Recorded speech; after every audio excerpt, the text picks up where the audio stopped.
Hi, my name's Gary Laws, and in this short video I'm going to ask the question, why are we insulating our homes?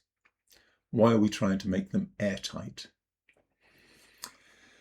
And this is, on the face of it, a rather silly question. Most people would very quickly be able to answer this. And through most of my career, I would have given the same answers that most people will be giving. And the obvious answer to that is to conserve fuel. Now, I was trained back in the late 70s, just after the big fuel crisis of that period.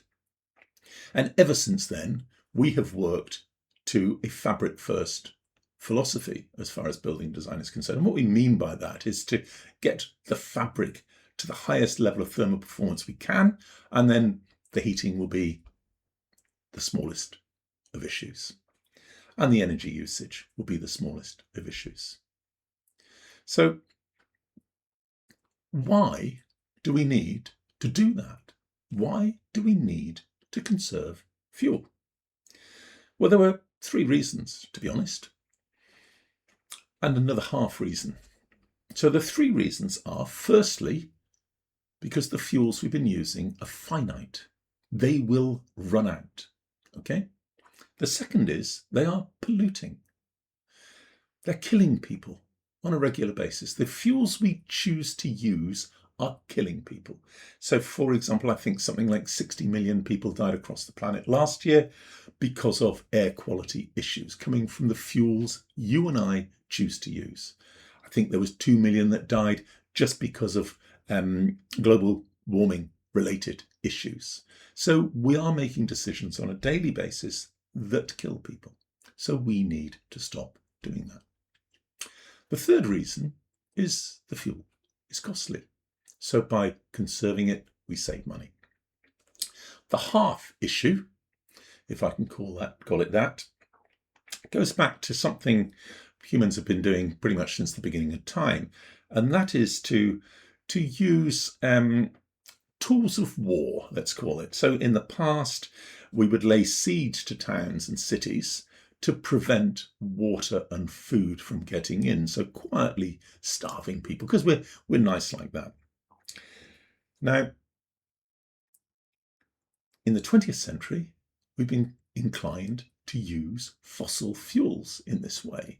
So in other words, regulate the supply, restrict the supply of fossil fuels, because they have become far more important than food and water, or at least food and water is generally available from multiple sources. So as you can see from what's happened in Ukraine and what has been happening in Iran is, warmongers such as Trump and Putin use fossil fuels as a tool of warfare. They weaponize them. So what I'm saying is, what if our fuel was infinite? What if it's clean? What if it's affordable? And what if it's local? If you cover off those four items, why do you need to conserve it? Why do you need to make your homes unhealthy?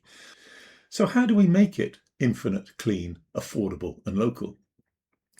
Well, it's really easy. Electricity delivers 3 out of 4 of those. It is infinitely available because we've got multiple ways of generating electricity. It's the most versatile energy source we have. We can use solar, we can use wind, we can use the heat of the earth, we can use sea, we can use rivers. Well, there's many others as well. So there are multiple ways in which we can generate electricity for infinite periods of time for most of those. It's clean. It is the cleanest energy source on the planet. It's local. If we're generating it local, it's local. The only issue with electricity is the cost, especially here in the UK, where it is at the moment disproportionately and arguably incorrectly expensive. Hopefully the government will sort that soon, but at the moment it's really costly. So we need to address that, and that is what these videos do. We're covering how we can drive down the cost of our electricity, and then we can use as much as we like. We're not constrained. We're not having to make our homes unhealthy. Thank you. I hope you find this useful.